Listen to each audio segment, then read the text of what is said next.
A week ago, Hyperliquid dropped the biggest NFT airdrop in crypto history, worth over $300 million.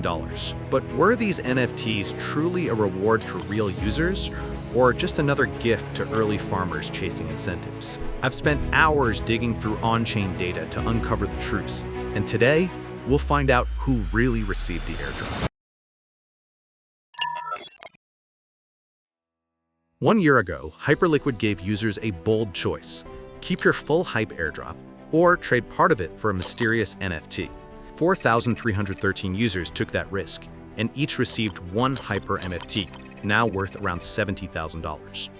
Because of that delay, we now have a full year of data to see whether these recipients were real users or just early farmers. When we look at total trading volume per month, the data looks solid. Activity stayed strong well after the airdrop ended. About half of all recipients still placed at least one trade last month, and that's serious retention in a post-airdrop market. That's especially impressive considering how many competing platforms have been running new incentive programs. Still, activity did decline after November.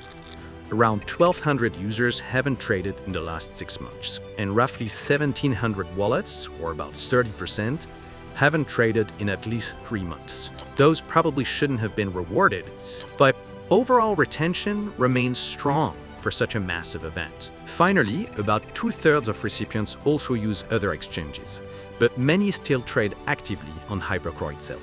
Now let's move to HyperEVM, Hyperliquid's DeFi layer built for high-speed on-chain execution. Launched less than a year ago, it's already grown to more than $2.5 billion in total value locked. Even more interesting, about 1/3 of that value comes directly from NFT recipients themselves. Out of over 4,000 wallets, nearly 1,500 hold active DeFi positions, with 32% using HyperEVM as their main chain.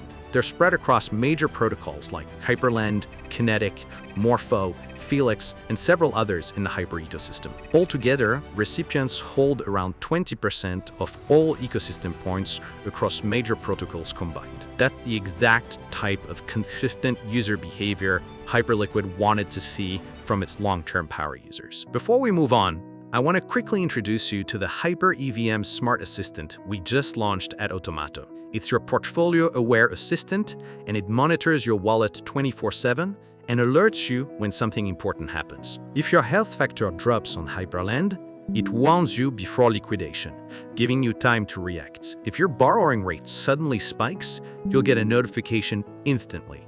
No need to refresh or check dashboards. If a DeFi protocol gets hacked or an exploit occurs, you'll know right away directly on your phone. Even when your liquidity position moves out of range, the assistant updates you before anything breaks. And since it's connected to the official Twitter accounts of the protocols you use, it can forward important updates like TGE announcements, new airdrop seasons, or major security issues directly to you. It takes less than 30 seconds to set up, and it's completely free, so please check it out. Now, who actually sold their NFT? About 1/3 of all recipients decided to cash out. The more active a user is on HyperEVM or HyperCore, the less likely they were to sell their NFT. Wallet size also plays a big role. The larger the portfolio, the higher the chance they held their NFT long-term. Interestingly, total trading volume didn't matter much. Activity level and wallet size told the real story. In the end, the airdrop rewarded Hyperliquid's most engaged users, those active across both trading and DeFi layers. Still, about 30% of all volume comes from a small cluster of power users dominating the ecosystem.